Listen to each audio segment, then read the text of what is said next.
double leg raises. These are a challenging movement. So they are very core focused. They are a really good way to take an ab workout and kind of push it, because what you're asking your core to do is stabilize from a really, really far away leverage point. It requires some coordination, to say the least. You may find when you're in the position that you might feel it in your lower back. Now, this can come from a couple reasons. If you've got like some back troubles, that can it can irritate that, or maybe because what you actually need to do is squeeze your butt. So squeezing your butt keeps your lower back safe, because when you squeeze your butt, it allows your back muscles to tighten. And when your back muscles tighten, it allows your core to tighten. So if you think of your core muscles, your abdominal muscles and your back muscles as like a built-in back brace. So they work together. You can't squeeze the front without the muscles in the back tightening up to stabilize your spine as well. It's a really clever little trick that the body does. And squeezing your butt allows the back to tighten, which allows the core to tighten. So tension builds tension. The more you squeeze your muscles and create tension, the more tension or pull you're allowed to, or your body is able to create to give you more strength and stability to do the movement. So you notice I've got my toes pointed. I've got my legs squeezed nice and tight here as well. So my leg's just not going to be flopping around while I'm trying to do this.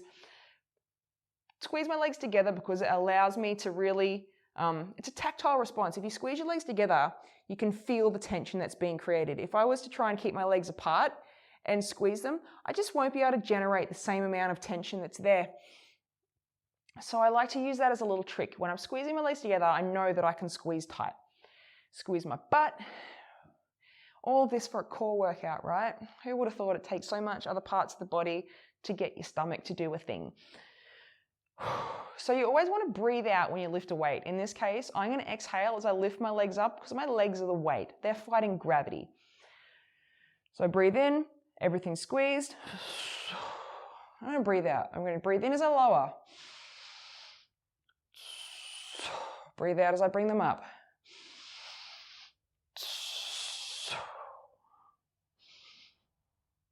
If you're finding your lower back is continually giving you trouble, even if you're squeezing your legs, get your hands and you can just place them under your lower back, kind of where you can feel your hip bones in your back here. You want your hands to be under those pointy hip bones at the back. And that's just going to control the tilt of your pelvis so that as you come up, you're not going to be having to brace against nothing. It's just going to create a little bit more stability there. So you're going to bring it up and you're going to find it's just going to add a little bit more support to your lower back. And then as you come down, nice and gentle. So you don't want your feet to thud into the ground because that's not control. That's kind of getting most of the way and then just relaxing everything. So that's not going to be of any benefit to you. So if you can't get this low and maintain that, go to where you can go to. So if you can only get to here before your legs want to drop, don't go below that because it's not going to do you any good by not being able to maintain control through the whole exercise. Any exercise is about generating force to maintain control. So it's not an exercise is not about how many times you can do something any way that you can do it. It's how many times can you do the exercise well with control. Because if you can't do it with control, then you don't own the movement. The movement owns you, and that's what leads to injury. So we always want to make sure that we're moving in ways that are slow and steady. It's not about trying to get things done fast. And in this case, it's all about just nice and slow lower. The slower you do it, the more work you're going to get.